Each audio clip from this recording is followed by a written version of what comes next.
नमस्कार।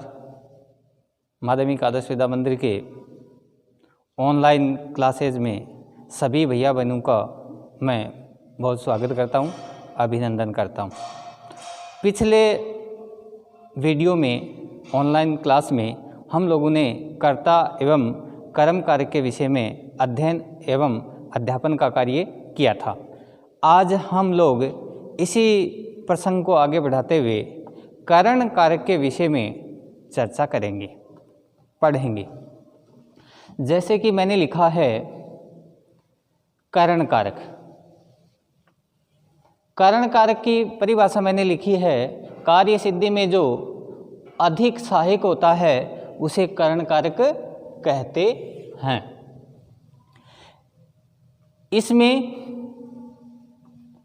इसमें तृतीया विभक्ति का प्रयोग होता है, यानी करण कारक में हमेशा तृतीया विभक्ति का प्रयोग होता है और संस्कृत में लिखा होता है साधकतम कर्णम, यानी जिसके द्वारा क्रिया सिद्ध होती है उसे ही करण कारक कहते हैं। जैसे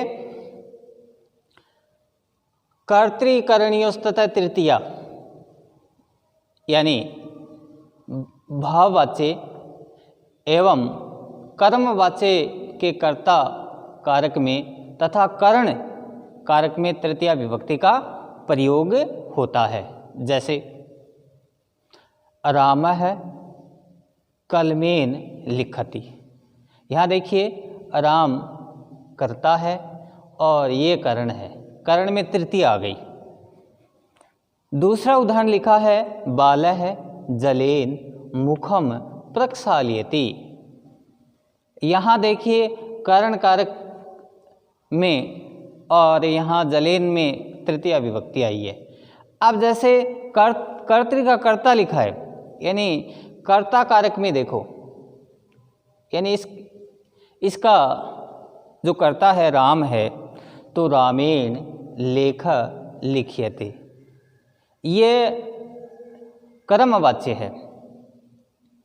और तेन हस्यते, ये भाववाच्य है। तो कर्मवाच्य में और भाववाच्य में भी तृतीया विभक्ति का प्रयोग होता है, यानी करण कारक का प्रयोग होता है। सह, साखम, सम्मम, सार्णम, इनके योग में हमेशा तृतीया विभक्ति का प्रयोग होता है। तो आपको याद रखना है, सह, साकम, सार्धम, सम्मम के योग में हमेशा तृतीया विभक्ति का प्रयोग होता है और इनका चारों का अर्थ ही सात होता है, यानी हिंदी में इसका अर्थ सात होता है। यथा जैसे मैंने यहाँ लिखा है पिता पुत्रेण सह गच्छति, सह के योग में देखो पुत्रेण में तृतीया विभक्ति आ गई। फिर है सीता गीतया साखम पठति, सीता गीता के साथ पढ़ती है, देखो इसमें तृतीया आ गई गीतया। तीसरा उदाहरण लिखा है मैंने ते सौमित्रई साधकम क्रीडन्ति, आगे देखिए एना अंग विकार है, यानी अंग विकार में भी तृतीया विभक्ति का प्रयोग होता है, यानी मनुष्य के किसी भी शरीर के अंग में अंग विकार हो जाता है तो वहाँ पर तृतीया विभक्ति का प्रयोग होता है। यथा मैंने लिखा है सह नेत्रेण काण अस्ति, वह आँख से काना है। दूसरा उदाहरण लिखा है श्यामय पादेन खंज अस्ति, यहाँ देखिए ये नेत्र और पादेन, इसमें तृतीया विभक्ति का प्रयोग है लेकिन एक वचन में है। अब देखिए अगर हम इसमें देखिए श्यामय दिव्यांग है तो हम क्या लिखेंगे, श्यामा है पादाभ्याम दिव्यांग अस्ति, यानी वह दोनों पैरों से दिव्यांग है। आगे उदाहरण लिखा है बालकः कर्णेन बंधिरा अस्ति, कान से बहरा है।